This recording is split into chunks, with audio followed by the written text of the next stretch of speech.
Assalamu Walaikum. Hello friends, how are you? Welcome back to my another video.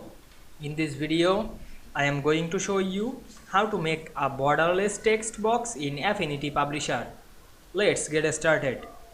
Firstly, we have to open a Affinity Publisher document and take some pages. Now we go to the blank page. Now we want to insert a borderless text box. First we select the frame text tool or press T on our keyboard, then draw a text box.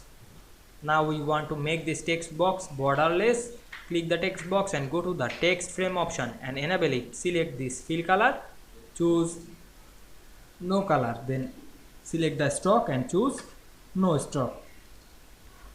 Then write anything to this text box. Then click outside of the text box. Now we can see we make a text box borderless very easily.